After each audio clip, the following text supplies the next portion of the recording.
이 사진이 잘 아시다시피 태풍의 눈입니다. 저는 이번 우리 그 신남로 사태 때문에 개인적으로 여러 가지 가슴 아픈 일이 많아가지고 신남로 사태를 갖고 어떤 그 그냥 과학적인 얘기나 사회학적인 얘기 이것보다는 좀 더 철학적이고 인문학적인 측면에서 말씀을 드려볼까 합니다. 이 사진 오른쪽은 내가 가끔 다니던 그 포항제철 그 공장 이번에 수해가 나고 저 뒤에 검은 연기는 거기서 화재가 났어요. 그래서 지금 무제한으로 지금 포스코가 처음으로 휴업에 들어가는데 참 가슴 아픈 일이에요. 이 왼쪽 사진은 이번에 7분이 돌아가셨죠. 돌아가신 그 건물 그 주변입니다.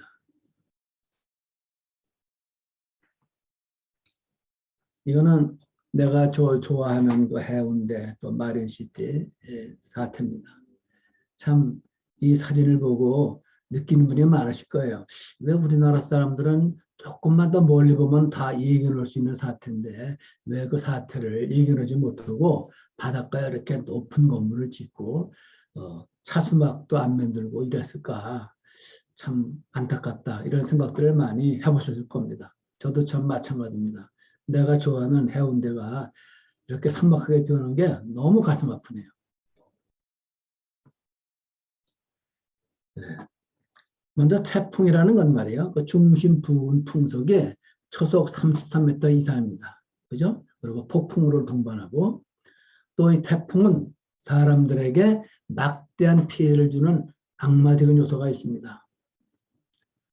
참 억울한 일이기는 한데 그래도 태풍은 자연현상이죠. 그러면 태풍의 피해를 이겨내는 방법은 무엇일까? 그건 뭐 뻔하죠. 태풍 현상을 과학적으로 올바로 이해하고 세상과 나를 혁신하는 기회로 만들 수밖에 없지 않느냐. 이게 올바른 대답이겠죠. 그런데 세상을 바꿔나가는 일은 정부와 사회가 해야 하는 일이고 나는 이번 태풍으로 나를 개인적으로 성찰하는 시간을 가져보려고 합니다. 왜냐하면 이런 성찰은 별로 매스컴에서 논의를 하고 있는 것 같지 않아서 그럼 나라도 해봐야 되겠다 하는 생각에서 시도를 해봤습니다.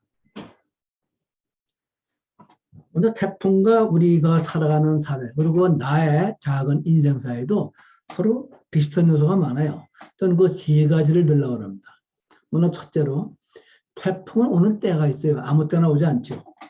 우리 인생사에도 크고 작은 태풍이 수도 없이 몰려옵니다.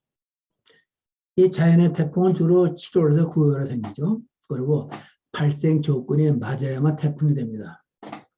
예를 들어서 태풍의 핵이 이 태평양 바다에서 생긴 태풍의 핵이 처음엔 작잖아요. 이 작은 핵이 건조한 공기를 만나면은 태풍의 핵이 소멸되죠. 그래서 무수한 태풍의 핵이 소멸됩니다. 근데 그 중에서 어떤 태풍은 수증기를 품은 습한 공기가 유입이 되면은 이게 거대한 태풍으로 성장을 하게 됩니다. 이 수증기를 품은 습한 공기는 이게 주위에 있을 수도 있고 없을 수도 있는데 이 가장 많이 생기는 계절이 7월에서 9월이고 특히 요즘 기후 변화를 맞아서 이게 더 거대한 수증기가 많이 생기네요. 그래서 태풍이 점점 거대하고 피해도 커지는 겁니다. 우리 인생사도 마찬가지 같아요. 우리 인생에도 때가 있죠. 우리가 초등학교 들어가기 전 유년기 시절 그때도 작은 태풍이 몇 번 있어요. 큰 태풍이 있을 수도 있죠. 부모가 이혼을 하신다든가 이런 경우요. 또 우리가 초등학교 또 중고등학교 이때도 태풍이 있습니다. 재수 없어서 말이에요. 또 왕따가 당하거나 이러면 태풍이에요. 그건 주위에 엄습한 수증기가 많이 있는 겁니다. 그걸 피해 나가면은 왕따를 안 당하는 거고 주위가 아주 음습한 수증기가 많으면은 그런 왕따 하는 놈들이 생기기 마련이에요. 또 우리가 대학교 때도 마찬가지고 군대 시절도 말이에요.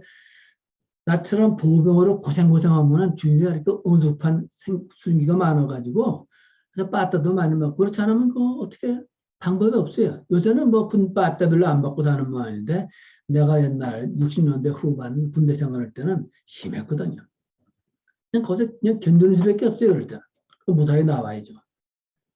그리고 그 후에 뭐 직장 생활하고 뭐 저기 또 결혼도 오고 그럴 때마다 태풍들이 오죠.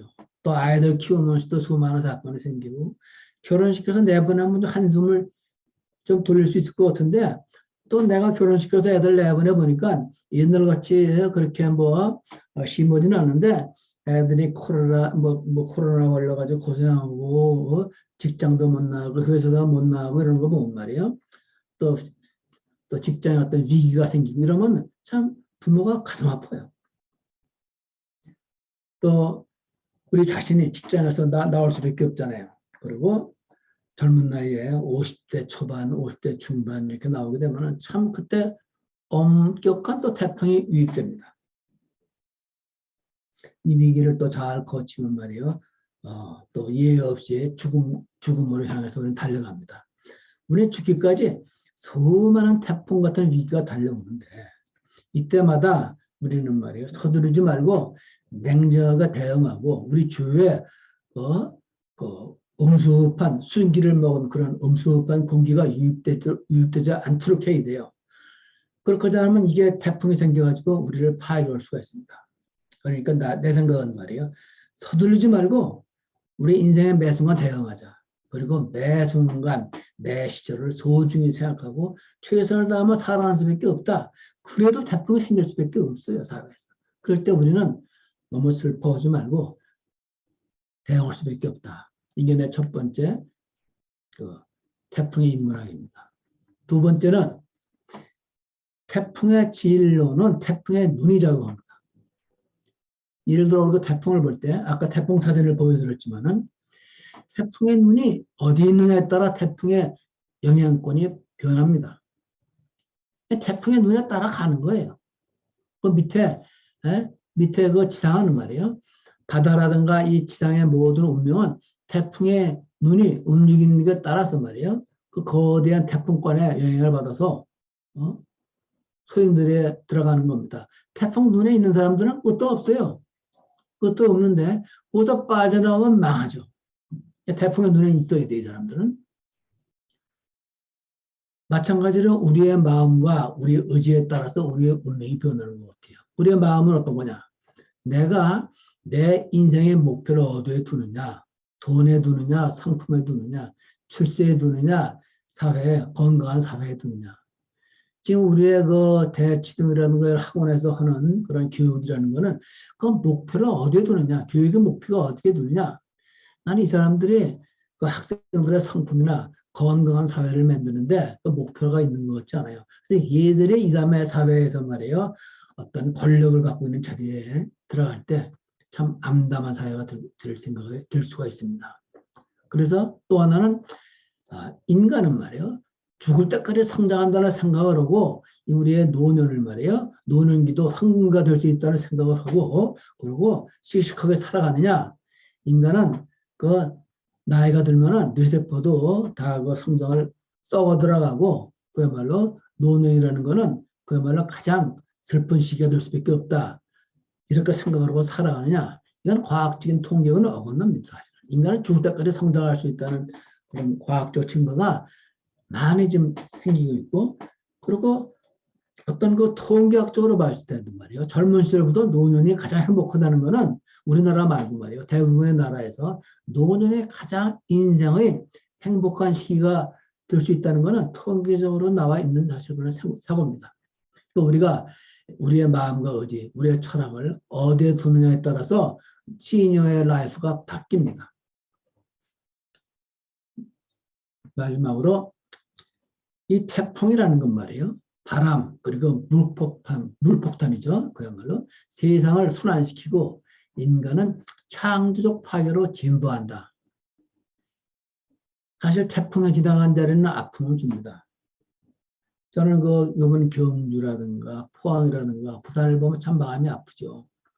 그런데 그 아픔이 새로운 창조의 기초가 될 수 있어야 됩니다. 우리 사회를 봤을 때.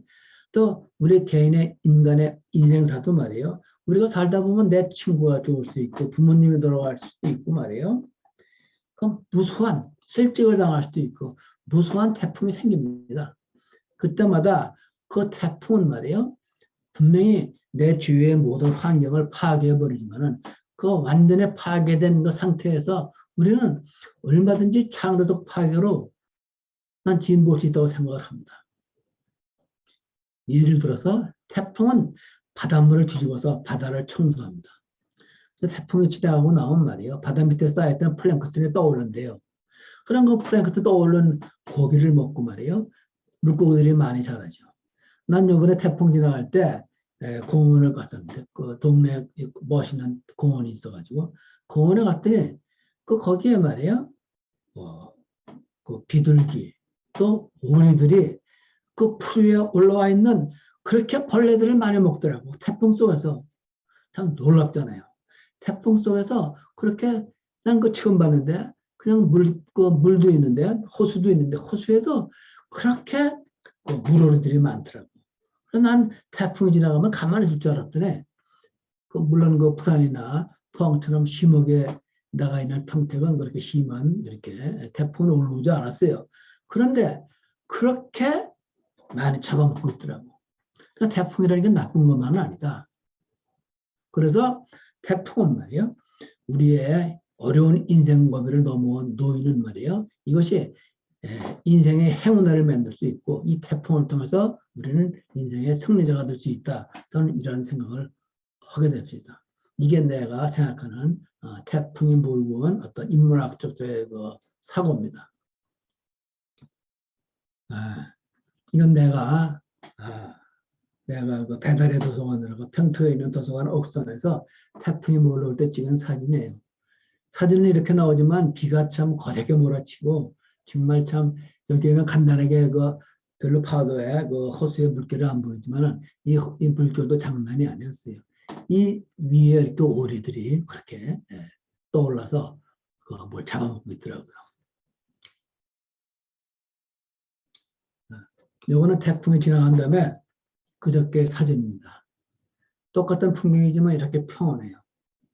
태풍이 지나가고 나면은 전혀 새로운 환경이 다가옵니다. 참, 이 얼마나 축복입니까? 물론 이거는 나처럼 태풍의 피해를 안 본 사람에게 이럴 수 있겠지만은 태풍을 당한 사람도 저는 이런 마음으로 새로 시작하기를 저는 바랍니다. 여기는 내가 있는 그 주변 환경인데, 그 내가 옛날 그 있던 그 포항에 그 효저동에 있는 그 포스코 주택단지, 그 주택단지 모습이 이래요. 포항공대 모습이 이렇고. 그래서 꼭 뭐 내가 포스코를 다녀야만 그런 좋은 환경이 있지는 않다. 우리가 조금만 원하면은 우리 대한민국 좀 발달한 대한민국에서 어디든지 이런 환경에서 우리는 인생을 즐길 수가 있다. 노년도. 그런데 이런 어떤 기본 도덕이 갖춰져야 돼요. 노인들이 그렇게 어려운 나이들이 많은데 쓰레기를 줍고 이래가지고 힘든 세상을 살아가면 안 됩니다. 노인들에게 어떤 기본적인 어떤 생활에 품위를 줄 수 있는 말이에요. 그런 조건은 만들어 놔야지. 이걸 갖다가 옛날 사고방식으로 말이에요. 뭐 신자유적 사고방식 갖고 있는 그런 철학으로 세상을 운영하는 거는 저는 시대를 역행하는 것이다. 저는 개인적으로 그런 생각을 합니다. 마지막으로 전 이런 생각을 합니다. 우리가 말이에요. 자연으로부터 심한 상처를 입었다면 우리는 어떻게 위로를 받을 수 있을까? 저는 그 포항에 있는 내가 알고 있는 많은 사람들한테 이런 얘기를 하고 싶어요. 나의 경우는 말이에요. 아무리 비통한 시기에도 내가 비통한 어떤 그런 경험을 이기는 그런 케이스를 말씀드리면 나는 우주를 생각합니다. 우주를 생각하면 많은 사소한 고민이 다 사라지기 때문에 인류 역사상 가장 철학적인 천체 사진이 있습니다. 다 짐작하시겠지만 칼 세이건이라는 사람이 A Pale Blue Dot이라는 책에서 소개한 사진입니다. 잘 아시겠지만 칼 세이건은 62세에 돌아가신 천재예요. 참 아깝지요. 이 사람이 이렇게 머리 좋고 마음씨 좋은 분이 어떻게 나처럼 70대 중반까지 살지 못하시고 너무 아깝게 돌아가셨는데 참 이 양반이 근데 쓴 책과 수필은 참 보석 같은 게 많아요. 그 중에서 이 양반의 큰 공헌을 말이에요. 인류 역사상 가장 천문학적으로 가장 위대한 사진을 하나 남겼어요. 인류에게. 잘 아시겠지만 이 사진은 그 보이저 1호가 말이에요. 해왕성을 지나서 지구로부터 61억 킬로미터 떨어진 곳에서 그 카메라 방향을 돌린 거예요. 방향을 잘못 돌리면은 이게 카메라가 망가질 수 있는데 그 위험을 무릅쓰고 말이에요. 돌려서 이 지구를 찍었어요. 이 창백한 점이 이게 이 막막한 이 은하계도 아니고 태양계에서 해왕성에서 지구를 바라보고 찍은 이 댓글 같은 먼지 같은 사진입니다. 이 사진에 우리가 살고 있는 거예요. 이 사진을 말이야 또 13년이 지난 후에 다시 나사에서 새로 이걸 현대 기술을 이용해서 다시 찍은 사진입니다. 이 사진을 보고 나 이런 생각을 해요. 이 사진은 나사가 30주년을 말아서 디지털 처리로 새로운 사진인데 우주 속에서 나의 위치는 어디에 있을까 이런 생각을 하면은 저는 그런 어떤 슬픔이 있어도 말이에요. 다 그 슬픔을 넘어설 수 있는 힘이 생기더라고요.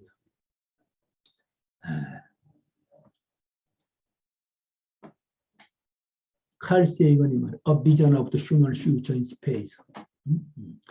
이런 짤막한 글에서 일부분을 제가 발췌했습니다. 이런 글이 있어요.